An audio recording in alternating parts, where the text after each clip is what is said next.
안녕하세요 여러분, 지구과학 시간입니다. 이번 시간부터는 새로운 중단원을 들어가게 되는데요. 우리 첫 단원 어떠셨나요? 2학년 올라와서 처음 배우는 부분들이 많았을 텐데 크게 어렵게 느끼시지는 않았을 것 같아요. 이번 단원도 크게 어렵지 않습니다. 살짝 외워야 할 부분이 있는 거는 당연한 거고요. 우리 지구가 과거부터 현재까지 과연 어떠한 방법으로 우리에게 자신의 역사를 알려주었는지 한번 알아볼 겁니다. 그래서 제목을 한번 보시면은 지구의 역사, 퇴적 구조와 퇴적 환경이라고 나와 있습니다. 우리 중학교 때 여러 가지 돌 배우면서 우리 최근에는 화성암 배웠죠? 이번 단원에서 나오는 돌은요, 퇴적암이라는 돌입니다. 퇴적암이라는 것은 말 그대로 퇴적이 됐다, 쌓였다라는 거고요. 그런 것들이 과연 어떤 식으로 구조를 이루고 있으며 또한 환경은 어떤지 그것들에 대해서 알아보겠습니다. 오늘의 핵심 키워드를 보시면요, 당연히 퇴적암이 나와야 되고 그 다음에 퇴적 작용, 그 다음에 퇴적 구조, 이렇게 세 개에 대해서 알아볼 겁니다. 그리고 퇴적 환경까지 플러스 해주시고요. 먼저 퇴적이라는 게 무엇일까요? 선생님이 사진을 하나 가져왔는데요, 제주도에 갔을 때 찍었던 사진입니다. 보시면은 웅장하게 보이고요. 그 다음에 특징이 뭐가 있나요? 페스츄리라고 하나요? 그런 식으로 뭔가 겹겹이 이렇게 쌓여있는 모습이 보이고요. 다음 사진을 볼게요. 우리 교과서에 있는 정말 아름다운 사진인데요. 이것도 뭔가 퇴적과 관련된 사진입니다. 방금 보았던 사진과 마찬가지로 이렇게 겹겹이 뭔가 쌓인 부분이 보이죠. 뭔가 퇴적된다라는 거는 말 그대로 쌓이는 거니까 이런 식의 층이 생기겠구나. 그 정도 이 두 개의 그림에서 알아가셨으면 좋을 것 같고요. 이 그림은 앞에 두 그림보다 익숙하죠. 여러분들은 어떤 햄버거를 좋아하실지 모르겠지만 선생님은 맥을 좋아합니다. 거기에서 팔고 있는 큰 맥 정말 좋아합니다. 아무튼 이 햄버거를 왜 갖고 왔냐면은 우리 퇴적이라는 게 마치 햄버거가 만들어지는 과정을 생각하면은 쉽다라는 거예요. 처음에 이 햄버거를 만들 때 뭐부터 준비를 해야 되죠? 가장 먼저 빵을 준비해야겠죠. 그래서 맨 밑에 빵 1번으로 깔고 그 다음에 양상추, 그 다음에 뭐 양파, 그 다음에 패티, 그 다음에 치즈, 그 다음에 또 빵을 이렇게 깔죠. 그러면 내가 이 햄버거를 받았을 때 굳이 요리사한테 말하지 않더라도 1번에 위치한 빵이 이 햄버거를 만들기 최초의 단계라고 말을 할 수 있겠죠. 가장 맨 아래에 있으니까.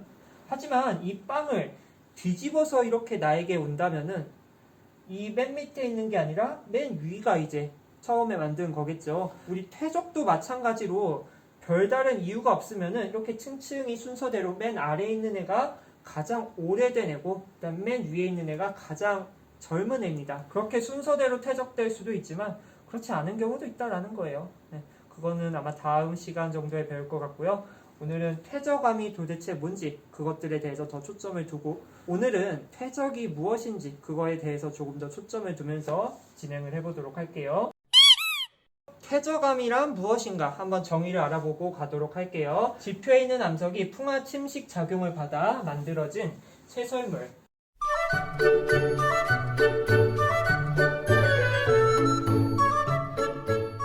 그리고 화산 활동에 의한 분출물, 동식물의 유해 등이 물, 바람, 빙하 등을 따라 낮은 곳으로 운반되어 쌓인 물질을 퇴적물이라고 합니다. 보시면은 퇴적암을 만드는 주 재료가요, 퇴적물입니다.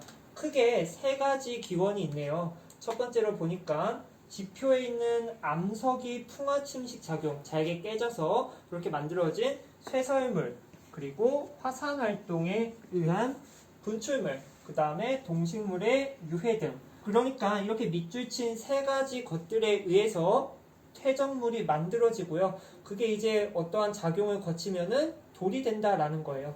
그래서 이러한 퇴적물이 굳어져 만들어진 암석이 퇴적암이다. 그래서 여러분들 교과서에 나와 있는 그림입니다.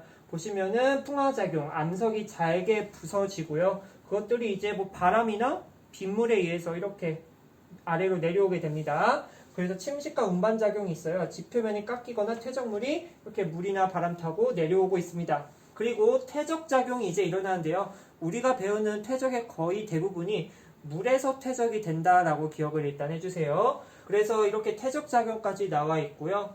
그 그 다음에 속성작용, 다음 슬라이드에서 볼 거예요. 퇴적물이 쌓인 후 다져지고 굳어져서 퇴적암이 된다. 그러니까 결론은 어디선가 이렇게 재료들이 오고 있습니다. 높은 곳에서 낮은 곳으로. 그래서 그렇게 온 애들이 이제 다양한 작용들을 거쳐서 퇴적암이 된다. 첫 번째, 우리 풍화작용을 볼 건데요. 가볍게 보시면 됩니다. 암석이 잘게 부서지는 작용이에요. 그래서 기계적인 과정으로 부서지는 물리적 풍화, 그 다음에 화학적으로 변질되거나 분해되는 화학적 풍화로 나뉜다. 선생님이 TMI라고 이렇게 뭔가 띄워놓는 건요, 그냥 참고만 하시라는 거지 너무 그거에 몰두해서 외우시면 안 된다라는 거예요. 아시겠어요? 그래서 기계적 풍화는 약간 이런 이미지 생각해 주시면 돼요. 잘게 부서진 느낌. 그 다음에 여기 보시면은 지금 화질이 별로 좋지 않아서 어떻게 보일지는 모르겠지만 석상이 우리 산성비에 의해서 이런 식으로 부식이 됐어요. 이렇게 화학적 풍화다라는 거예요. 무언가 화학 반응이 일어나서 이렇게 변해버린 거. 그 다음에 운반 및 퇴적 작용인데요. 유수, 흐르는 물, 그 다음에 바람, 빙하 등에 의해 퇴적물이 낮은 곳으로 운반되고 유속이 감소함에 따라서 퇴적물 입자들이 가라앉아서 퇴적된다. 그리고 하천수나 해수에 용해된 물질이 화학적으로 침전하여 퇴적되기도 합니다. 그래서 이 그림을 보시면은 어디선가부터 이렇게 오고 있어요. 지금은 물에 의해서 이렇게 왔고 점점 쌓이는 모습이 보이죠. 이게 퇴적이다라는 거예요. 또 한 가지 특징을 보시면은 큰 게 이렇게 먼저 가라앉은 게 보이고요. 작은 것들은 쭉쭉 앞으로 가고 있는 모습이 보이네요. 그 다음에 속성작용입니다. 이 작용은 살짝 별표를 치시고요. 퇴적물이 쌓인 후 다져지고 굳어져서 퇴적암이 되기까지의 과정입니다. 실질적으로 어디선가 재료가 이렇게 와요. 그러면은 그때부터 이제 무언가 작용들을 거쳐서 퇴적암이 될 수 있는데 이 과정을 거쳐야 된다라는 거예요. 속성작용. 그래서 다져지고 굳어져야 되는데요. 다짐작용과 교결작용으로 이루어진다. 우리 처음 배우는 용어일 것 같아요. 그래서 책에 보시면 이런 그림이 나와 있습니다. 보시면 퇴적작용, 말 그대로 쌓인 거예요. 그리고 이거를 다지나 봐요. 우리 고기 다지다, 망치로 이렇게 두드리는 거 많이 봤잖아요.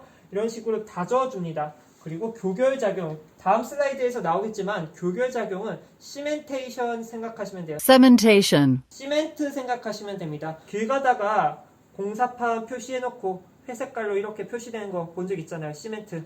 그게 교결작용이랑 비슷합니다. 그래서 속성작용부터 먼저 보면요. 물리적인 속성작용으로 무게에 의해서 입자 사이의 간격이 좁아진 다음에 치밀하게 되는 그러한 과정입니다. 그래서 공극이 줄어들고 입자 사이의 간격이 치밀해져서 밀도가 증가하는 과정입니다. 그림을 보시면은 이 부분에서 이 부분으로 가는 과정이 바로 다짐작용입니다. 이렇게 멀리 떨어져 있는 입자들 위에 계속해서 이제 쌓이게 되면은 눌린다라는 거예요. 우리 샌드위치처럼. 그래서 이러한 빈 공간들이 이렇게 줄어들고 있어요.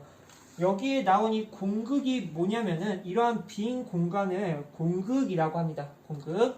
그러면은 압축이 되면은 지금 빈 공간이 줄어들었나요? 아니면 늘어났나요? 그렇죠. 줄어들었죠. 그래서 공극이 줄어들고 입자 사이. 지금 얘랑 얘 간격 이만큼인데 엄청 좁아졌죠. 간격이 치밀해지고 밀도가 증가한다. 밀도가 무엇입니까? 밀도. 우리 밀도를 어떻게 구했죠? 그렇죠. 단위 부피에 해당하는 질량이 밀도였습니다. 지금 보시면은 단위 부피, 선생님이 일부러 동그라미 같게 가져왔어요. 보시면은 단위 부피에 차지하는 질량 자체가 달라요. 여기에 있는 지금 이 황토색이 몇 개인지는 모르지만 여기보다는 조금 적게 있죠. 그 말은 이 동그라미 단위 부피에 해당하는 질량이 얘가 더 크다. 그래서 밀도가 증가한다라는 거예요. 정리를 하면은 다짐작용, 이렇게 눌러줌으로써 밀도가 증가한다. 왜냐하면은 눌러줬으니까. 아시겠죠? 그 다음에 교결작용인데요. 지하수에 있던 규질이나 석회물질, 그리고 산화철 등이 퇴적물 사이에 침전되면은 입자 사이의 간격을 메우며 입자들이 서로 붙게 하여 굳어진다. 선생님 반에 규현이라는 친구가 있는데 이걸 타사치면서 계속 규현이라고 쳐가지고 그냥 그렇다고요. 보시면은 여기서 여기로 가는 과정이 교결작용입니다. 방금 다짐작용에 의해서 이렇게 압축이 됐어요. 그 다음에 보시면은 아직도 이렇게 남아있는 공극, 빈 공간이 있어요.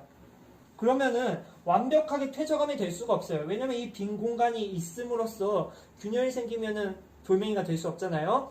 그래서 이러한 과정을 거치고, 즉 다짐 작용을 거치고 물이 계속 이렇게 흘러 들어가요. 그럼 물 속에 녹아있는 규질, 그 다음에 석회 물질, 그 다음에 산화철 등이 얘네를 통과하면서 이렇게 쌓이게 됩니다.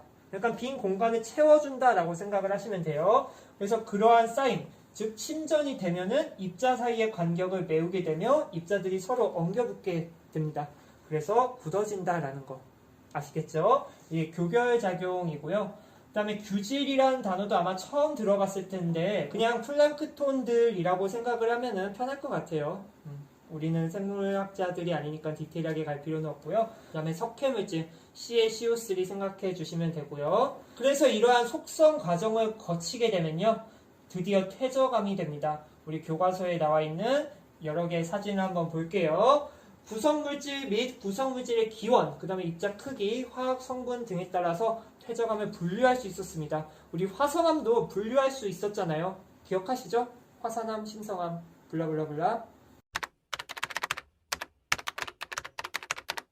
그래서 보니까 여러 개가 나와 있는데 적어도 여기에 나와 있는 돌 정도는 아셨으면 좋을 것 같아요.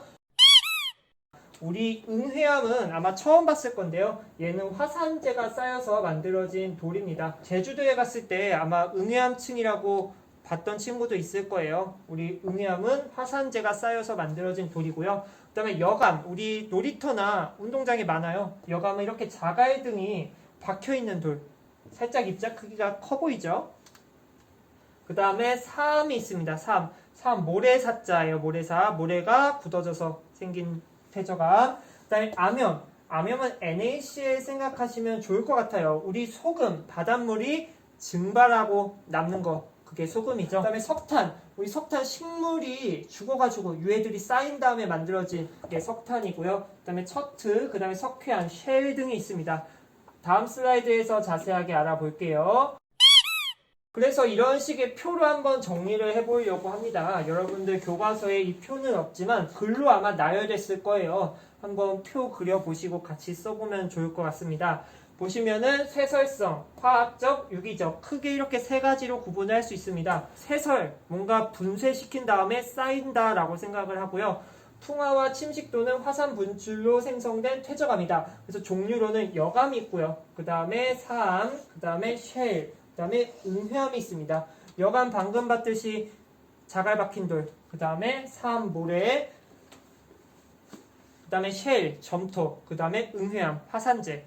이거 정도 특이하니까 기억을 특히 해주셨으면 좋겠고요. 그 다음에 화학적 퇴적암이 있습니다. 물속 물질의 침전이나 물의 증발로 생성된 퇴적암이다. 종류로 보니까 석회암 있고요, 척트 있고요, 암염이 있습니다. 우리 석회암, 탄산칼슘, 화학식은 아니지만 화학식으로 CaCO3라고 말하죠. 대기 중에 있던 CO2가 물속에 녹게 됩니다. 그래서 만들어진 거, 그게 석회암이다라는 거예요. CO2가 녹아서. 그 다음에 유기적 퇴적암 보시면요, 생물의 유해나 골격의 일부가 쌓여 생성된 퇴적암이다. 유기적 나왔으니까 생물과 관련됐구나. 그래서 설명 자체도 생물의 유해, 죽은 거, 그 다음에 뼈, 그런 게 쌓여서 생성된 퇴적암이 유기적 퇴적암이다. 그래서 종류로는 석탄이 있고요. 우리 석탄은 식물의 유해가 쌓여서 만들어진 거고, 석회암. 방금 이 화학적 퇴적암에도 석회암이 있었지만 유기적으로도 만들어질 수가 있어요. 우리 조개 껍질이나 산호 껍질, CaCO3거든요. 석회암. 그 다음에 척트도 또 나왔습니다. 옆에 규질 생물체 나왔죠. 규질 생물체 아까 봤습니다. 규산형 광물의 규랑 똑같은 거. 그러한 생물체들이 이제 죽어서 이렇게 쌓이게 되면 척트가 됩니다. 그래서 이렇게 다양한 퇴적암들이 있는데요. 익숙한 돌이 그래도 있기 때문에 분류만 잘 하신다면 쉽게 아실 것 같습니다. 그리고 이런 식으로 공통으로 들어가 있는 것도 한번 눈여겨보실 필요도 있을 것 같아요. 그 다음으로는 퇴적 구조로 알아낸 퇴적 환경입니다. 퇴적암에는 퇴적작용이 일어나던 당시의 환경에 따라서 다양한 구조적 특징이 나타납니다. 우리 이 단원의 큰 제목이 지구의 역사예요. 지구의 역사. 우리 이 퇴적암이 지구의 역사를 할 수 있는 좋은 그러한 열쇠가 되는 친구인데요. 쌓이고 쌓이다 보니까 그 오랜 시간 동안 흔적이 있을 거예요. 퇴적암 속에. 그런 게 어떻게 나타나는지 알아보자라는 거예요. 이러한 퇴적 구조는 과거의 퇴적 환경에 관한 정보를 제공합니다. 과연 이러한 퇴적 구조가 뭔지 조금만 기다려 주시고요. 또한 지층의 상하를 판단하는 데 이용될 수 있다. 아까 햄버거 이야기하면서 정상적인 햄버거라면은 그렇게 나왔을 텐데 뒤집어져서 나올 수도 있는 거잖아요. 옆에 있는 친구가 갑자기 장난치려고 뒤집어서 이렇게 줄 수도 있는 거고, 우리 땅, 퇴적된 그러한 것들도 뒤집히는 경우가 있어요. 그래서 그러한 궁금증을 좀 가져주시고요. 가장 흔히 관찰되는 퇴적 구조는 층리입니다. 층리가 뭐냐면은 맨 처음에 선생님이 사진 2개 보여드렸잖아요. 그러면서 뭐 페스츄리 같이 겹겹이 쌓여있다. 그 겹겹층, 그게 층리라고 하거든요. 그림을 하나 준비했는데 이런 식의 지층이 있습니다. 선생님이 밟고 있는 아래의 땅이라고 해볼게요. 얘네가 오랜 시간 동안 이렇게 퇴적이 됐습니다. 그때 이렇게 화살표로 표시한 얘를 층리라고 합니다. 층리. 그 다음에 이렇게 또 위에 화살표가 있는데요. 이 면을 층리면이라고 합니다. 참고로 알아두세요. 그리고 육성층과 해성층이라는 단어가 앞으로 종종 나올 건데요. 육지고요. 해, 바다입니다. 우리 호수나 사막과 같이 육지에서 생성된 퇴적층을 육성층이라고 하고요. 그 다음에 대륙붕이나 심해저와 같은 바다에서 생성된 퇴적층을 하하하 오타가 났네요. 해성층이라고 합니다. 우리 호수, 물과 관련돼 있어서 해성층이라고 생각을 할 수도 있겠지만 우리 호수는 작은 스케일이에요. 그렇기 때문에 해성층에 들어가지 않고 육성층에 들어갑니다. 우리 대륙붕과 심해저는 해저 지형의 명칭입니다. 그래서 심해, 살짝 깊은 곳 이야기하고요. 우리 대륙붕은 우리 육지에서 해안 쪽으로 갔을 때 나오는 그런 지형이거든요. 선생님이 관련 그림 띄워줄 테니까 한번 가볍게 보시고요. 영상을 하나 보도록 할게요.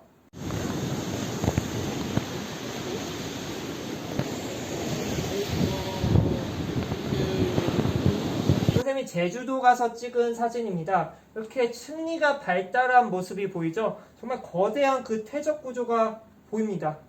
그래서 이러한 퇴적 구조, 크게 4가지를 알아야 됩니다. 먼저 보시면은 점이층리, 사층리, 그 다음에 연흔, 그 다음에 건열, 이렇게 4개가 있습니다.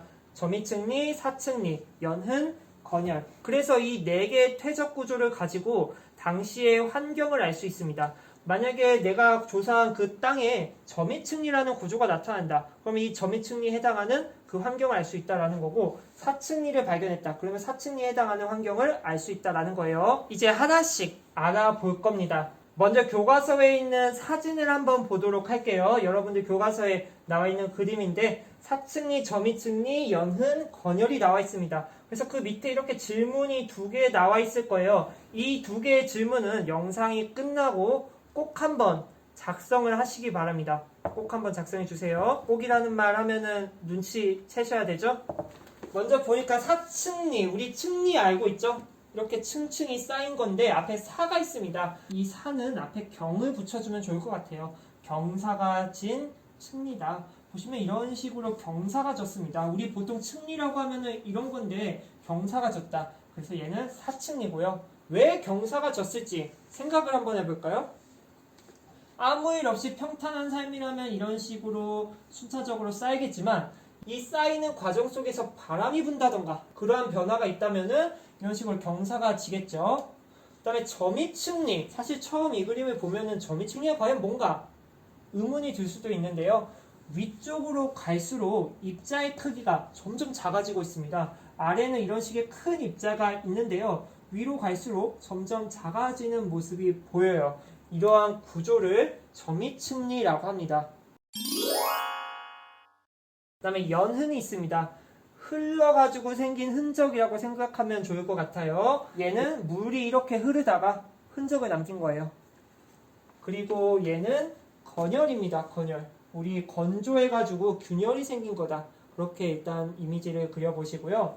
하나씩 알아보겠습니다. 먼저 점이층리를 한번 볼게요. 퇴적물이 쌓일 때 크고 무거운 입자가 먼저 가라앉고 작고 가벼운 입자가 나중에 쌓이게 되는데요.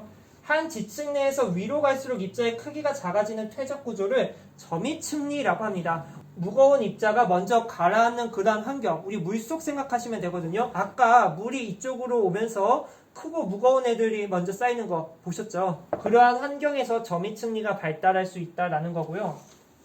우리 교과서에 있는 사진 다시 한번 보시면은 위쪽으로 갈수록 작아지는 모습이 보입니다. 입자의 크기가.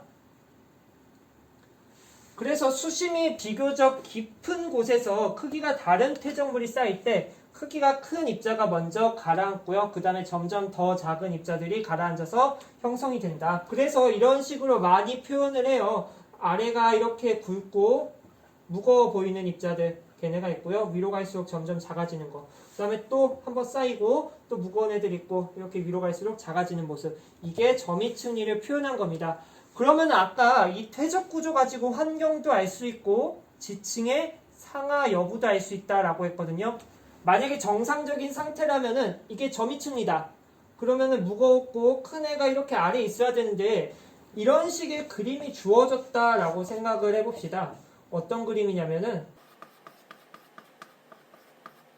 위에 있는 애의 입자가 더 크고 그 다음에 아래쪽으로 갈수록 작아지는 건데 문제에서 다음은 점이층리를 나타낸 그림이다. 근데 우리가 알고 있는 이 점이층리는 아래가 더 크고 무거운 애들이잖아요. 그 말은 무슨 이유인지는 모르겠지만 과거에 어떤 영향을 받아서 땅이 뒤집어진 경우입니다. 그랬을 때 이러한 점이층리의 모습이 아래로 갈수록 작아지는 모습이 보일 수 있다는 거예요.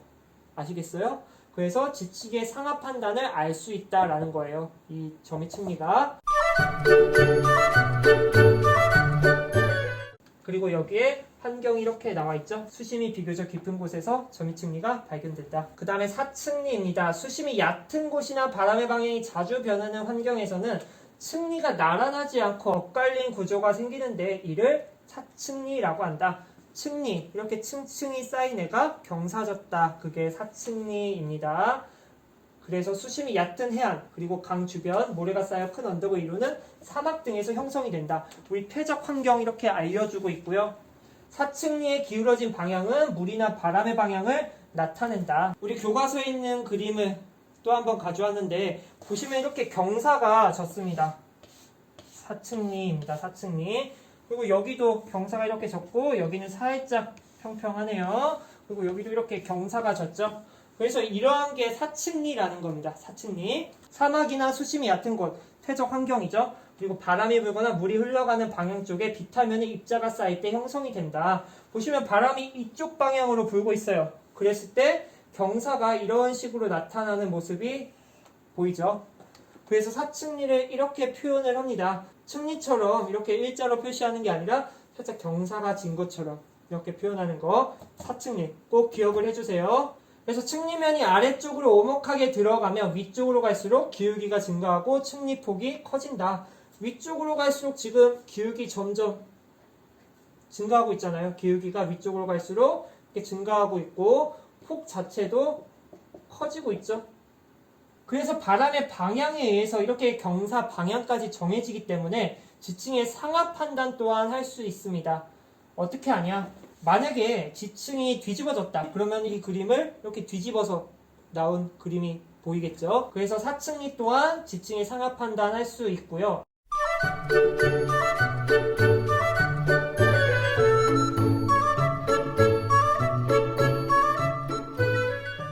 그 다음에 연흔입니다. 수심이 얕은 물 밑에서 물결의 영향으로 퇴적물의 표면에 물결 모양의 자국이 생긴 후 퇴적층 속에 남아있는 구조를 연흔이라고 합니다.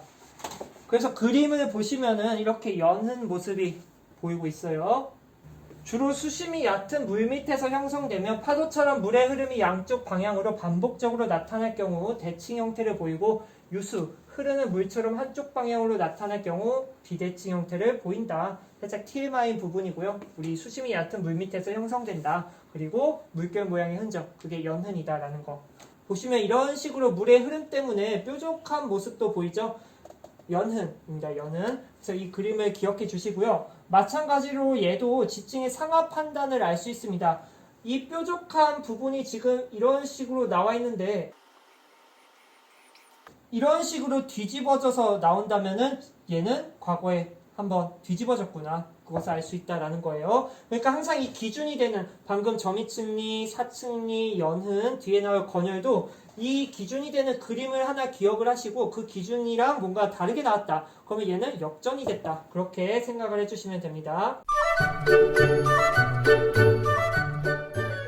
그 다음에 건열이고요. 얕은 물 밑에 쌓여있던 점토와 같이 입자가 매우 작은 퇴적물이 수면 위에 건조한 환경에서 노출되어 퇴적물의 표면이 갈라진 구조를 건열이라고 합니다. 우리 퇴적 환경, 얘는 건조한 환경에서 나타나는 퇴적 구조입니다. 그래서 가뭄이 들 때 논바닥이 쩍쩍 갈라지는 거 아시죠? 그거와 같은 구조입니다. 그래서 그림을 보시면 이렇게 금이 가 있어요. 우리 다짐 작용 다음에 무슨 작용입니까? 교결작용이죠.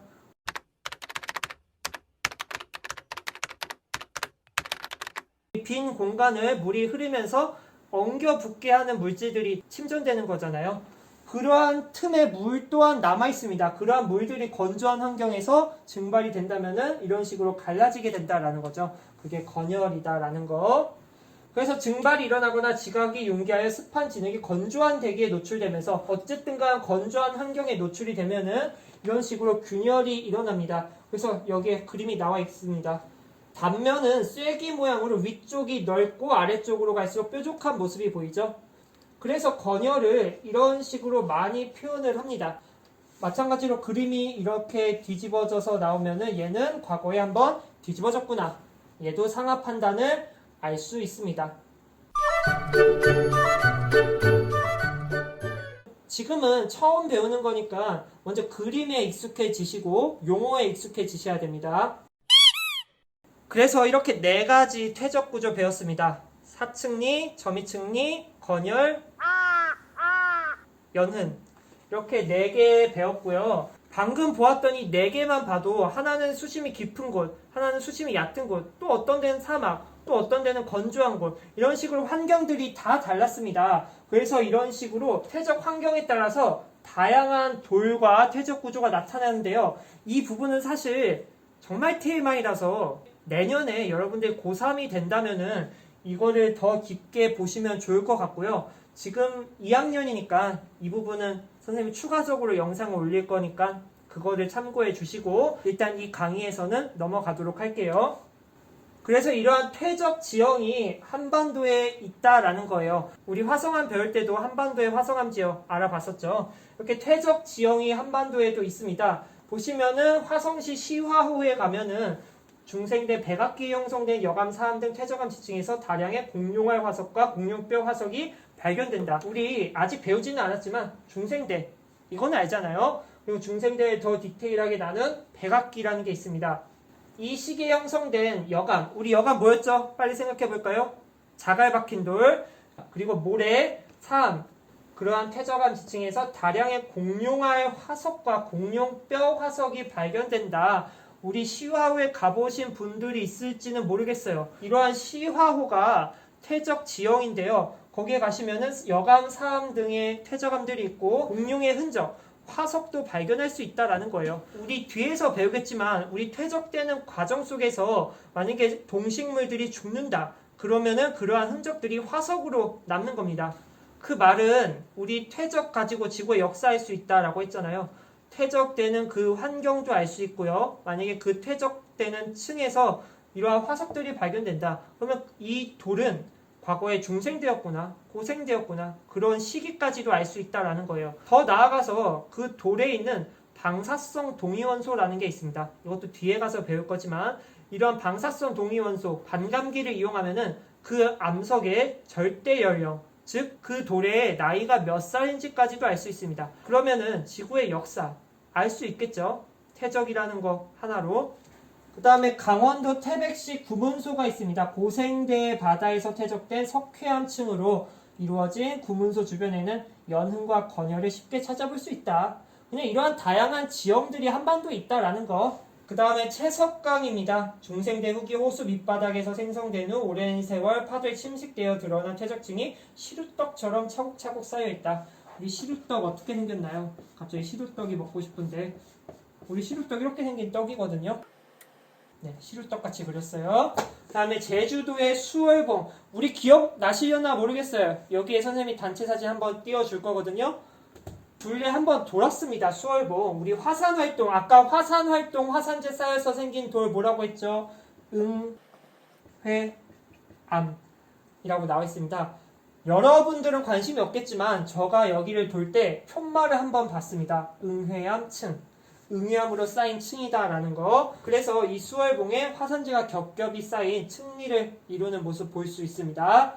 경상남도 고성군 덕명리 해안 정말 유명한 건데요. 여기에 공룡 발자국들이 이렇게 남아있어요. 그리고 연과 건열 등 여러가지 퇴적 구조가 나타난다. 오늘 선생님이랑 퇴적이라는 단어 가지고 여러 개를 알아보았습니다.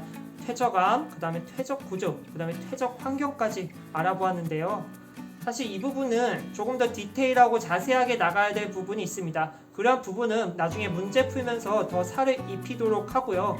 오늘 여러분들이 이거를 보면서 기억해 주셔야 될 거는 퇴적암이 무엇인가, 그리고 퇴적암이 만들어지기까지 어떤 과정을 거쳐야 되는가, 그 다음에 퇴적 구조 정말 중요합니다. 과거의 환경 알 수 있거든요. 그래서 4가지 있었죠. 사층리, 점이층리, 건열, 연흔. 이 4가지 꼭 기억을 해주셨으면 좋겠습니다. 어렵지 않게 들어주셨을 거라 생각을 하고요. 오늘은 여기까지 공부를 해보도록 할게요. 수고하셨습니다.